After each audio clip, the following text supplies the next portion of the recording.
So just one more thing that I talked about earlier. Let's talk just a little bit about the popularity of Jesus, because this plays right into what happens next.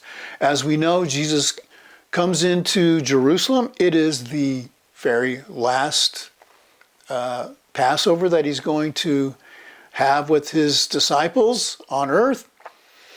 And he is very popular. He had just raised Lazarus from the dead. People are jazzed about it. They're really happy.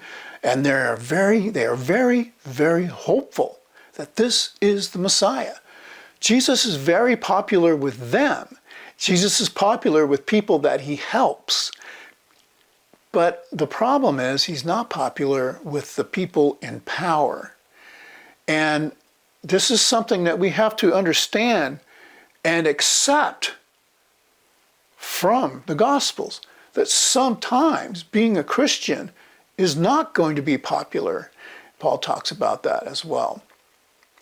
Sometimes being a Christian makes your life worse because other people have power that you don't have, or that I don't have. So we're going to see Jesus in the next chapters. He's going to spend the last Passover with his disciples, and then he's going to be executed. And we're going to see people casting dispersions at Jesus.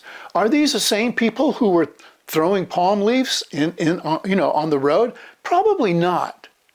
I tend to I've heard it told like the very same people that were disparaging Jesus at the cross were the same people throwing these palm leaves. I doubt that. I think people still hoped, but when they see Jesus on the cross, I think they become very hopeless. They feel hopeless.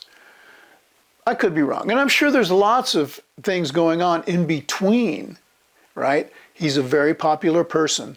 But again, we're going to see a message that sometimes being popular and being Christian is meaningless, because you're not necessarily going to have the power on this earth. And that's not what Jesus is about. He's not about having power on earth. We rely on Jesus for everything. We don't rely on ourselves. Think about that.